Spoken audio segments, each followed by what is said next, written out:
What's going on YouTube? This is SG1 Sports and you're watching our college football channel. If you're unaware, we've been simulating the entire 2023 college football season over on the SG1 Sports 2 channel with our updated rosters for the upcoming season.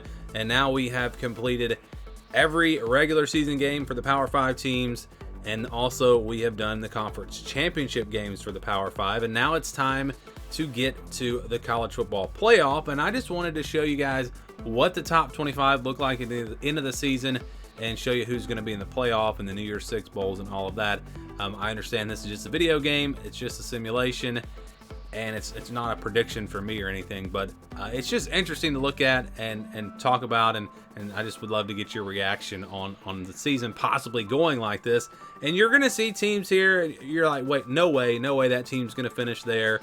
They're going to be better than that or worse than that or whatever. But this is actually very realistic. Maybe the teams aren't going to be right, but it's realistic in that this is about how many teams you're going to see at the end of the season that do not finish like you expect them to, because it happens every year. The top 25 does not look at the end of the season like it did in the preseason. There are a lot of surprise teams. There are a lot of disappointing teams. It happens every single year. And also, it was interesting that the wins were very, very similar to what you will see in real life, like the amount of 10-win teams, the amount of 9-3 teams, the undefeated teams, all of that. I mean, it came out very, very, very similar to what we get every single year. So I think this is going to be really accurate. Again, maybe the teams are not accurate. Maybe it has some teams overrated and underrated, but just in terms of the big picture and how things are going to look, it's interesting. So let's just get right into it. And I did not do the group of 5 simulations. I didn't have the rosters done, didn't have time to simulate all those games. So you're only going to see Power 5 teams in this top 25. And I did put Tulane in as a New Year's Six Bowl participant. I think that they beat Ole Miss in our simulation there. And so, you know, it's really, I guess it's not fair. You know, we had UTSA, we had their game against Tennessee, and they lost. And then we had Tulane. I think that was really the only other group of 5 game that we did. And Tulane beat Ole Miss. So because of that, we're going to put Tulane in there. I'll get to that in just a second. But let's get to the top 25. And we'll start at 21 through 25. So TCU at 8-4, Washington at 8-4, Clemson at 8-4. So those two teams disappointing compared to where they're expected to be. I'm not saying Clemson or Washington are going to go 8-4 or be disappointments, but I'll go ahead and tell you right now, there's probably a couple of teams that are preseason top 15 that are going to finish 8-4. That's just how it works. Maybe it's Clemson and Washington. Maybe it's Florida State and Oregon. You know, I don't know who it's going to be, but someone's going to fall. And again, it's just interesting to see who the simulations had in these spots. North Carolina at 8-4, very, very reasonable there. Oklahoma State at 8-4, maybe a little bit of a surprise in terms of having a pretty good season. I don't think that's a stretch, though. I don't think anyone thinks that's crazy. Another thing is I ranked these teams. I mean, I looked at the resumes and everything, so I feel like this is how the committee would rank these teams. I didn't use my personal rankings or anything like that. I simply looked at the resumes. I actually wrote them all out, compared them, and based off of all the other results. And we'll break those down by conference just to show you here in the next few days. But this was 21 through 25. Let's move on now to 16 through 20. We've got Duke at 8-4. Miami at 8-4. Those are the top 2 8-4 teams because they had the best resumes.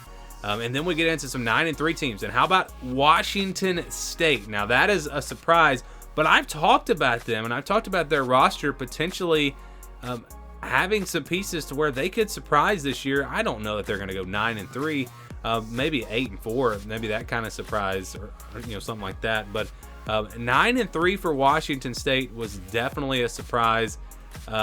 Just kind of looking at their season and their resume, just in case you're wondering, they had wins over UCLA on the road, and Wisconsin. They beat Wisconsin, but really they didn't have any big upsets. I mean, their other wins were, again, we count the group of 5 games, the FCS games, as wins, but they had wins over Arizona, Arizona State, Stanford, Cal, and Colorado.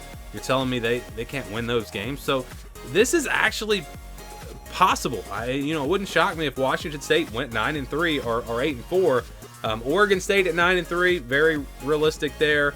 And UCF 9-3. They had a really good season. We're close to getting to the Big 12 championship game. Going back or looking at their resume, and again, I'll break all this down. I'm going to show you the wins and losses for every single team when we do this by conference. But they had a win over Kansas State on the road, also beat Kansas on the road. Other than that, though, their other wins were very believable. Baylor at home, West Virginia at home, Cincinnati, Houston. So again, when you look at this big picture wise, it's not crazy to think that the season could go potentially like this top 25 looks. And again, it's not going to look exactly like this, but maybe this game's onto something. Maybe there will be some surprise teams here that are actual surprises in real life. 11 through 15. So BYU, this one was really a surprise to me, going 9-3. I don't see that happening, and that's probably the one I'd say that the game missed the most on. But maybe I'm wrong, and maybe it's onto something. You look at their wins; they have a win over TCU on the road, win over Texas Tech, a win over Oklahoma. I just don't see that happening. But who knows? Penn State at 9-3. I had them at 10-2, but they also lost to Iowa, who wound up having a really good year and winning the Big Ten. Florida at 13. Another surprise, 9-3 for the Gators. So yeah, Florida, BYU, probably the teams that I think wound up being overrated the most. But there are going to be teams. I'm telling you, there's going to be teams that everyone's got at maybe 6-6 or 5-7 or 7-5. There's going to be teams that go 9-3 from that group. Maybe it's Florida and BYU. Maybe it's someone else. I really don't think it's going to be Florida and BYU. But it will play out that way. I'm telling you. So Texas, number 12. Really choked at the end of the season. They were 11-1 or 10-1.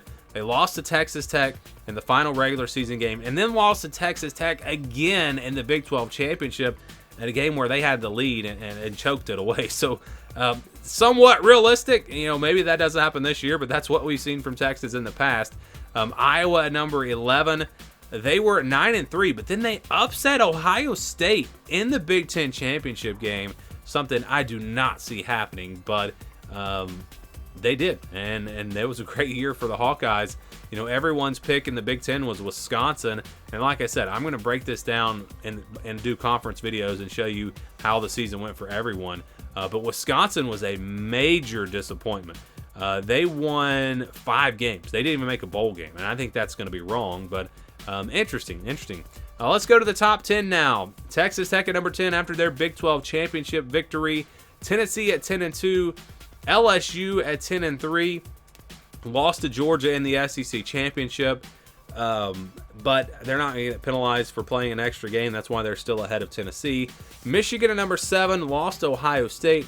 Buckeyes finish at number 6. 11-2. A win over Michigan head-to-head.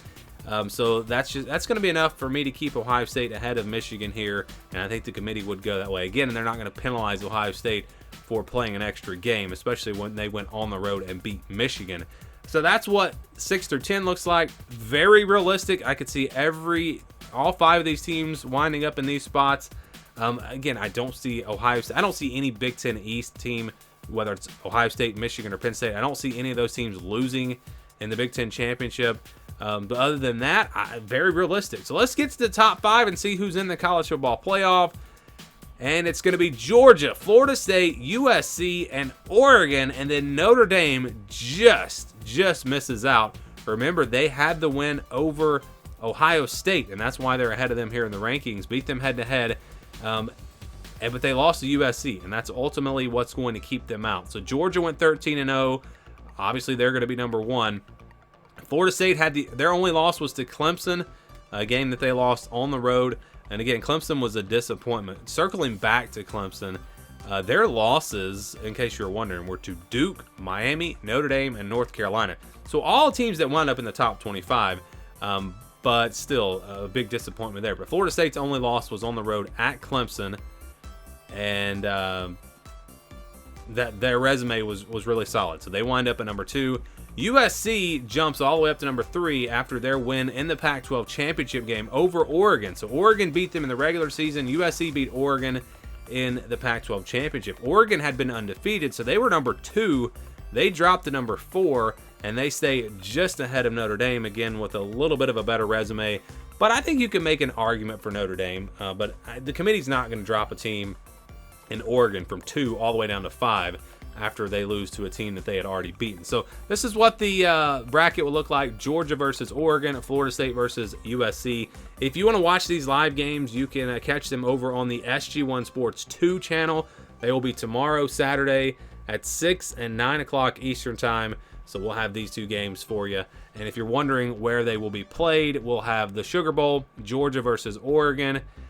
Georgia definitely would want to play in New Orleans versus playing out west in the Rose Bowl. So Florida State is at a disadvantage here despite being the higher seed. But, I mean, there's no other way to do this. And so we'll have Florida State versus USC in the Rose Bowl. Last time I remember Florida State in the Rose Bowl was the national championship game in 2013, the final BCS championship game. So they have some good luck there. We'll see what happens when they play USC. So now I'm going to also simulate the New Year's Six Bowls. Someone asked about the bowl games. I'm not going to simulate every bowl game, but I am going to do the New Year's Six Bowls over on the SG1 Sports 2 channel. Those will probably be over the next week or so. I'll probably do like one a day or something. So let's get to those 4 bowls. We've got some good ones. The Orange Bowl, Notre Dame versus Michigan. I think everyone would love to see this matchup.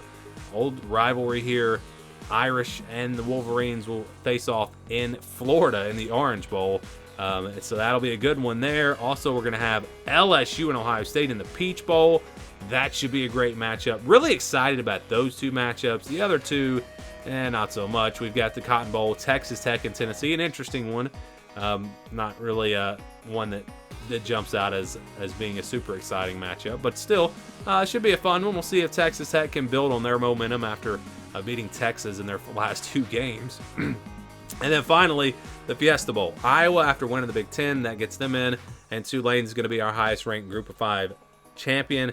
Again, I have no idea where they would be ranked if we played out all the Group of 5 games. But because they beat Ole Miss, I'm going to put them in there. So that's it. That's how the season went. Like I said, we'll break down every conference, and I'll show you exactly how the season played out. And we'll be doing that over the next few days, over the next week, as we are almost to the start of the actual college football season. But if you want to watch these games, join us over on the SG1 Sports 2 channel. If you want to get our updated rosters, of course, just join us on Patreon. Thanks for watching, and again, give me your thoughts on this. Do you think any of this could actually happen? Let me know down in the comments below.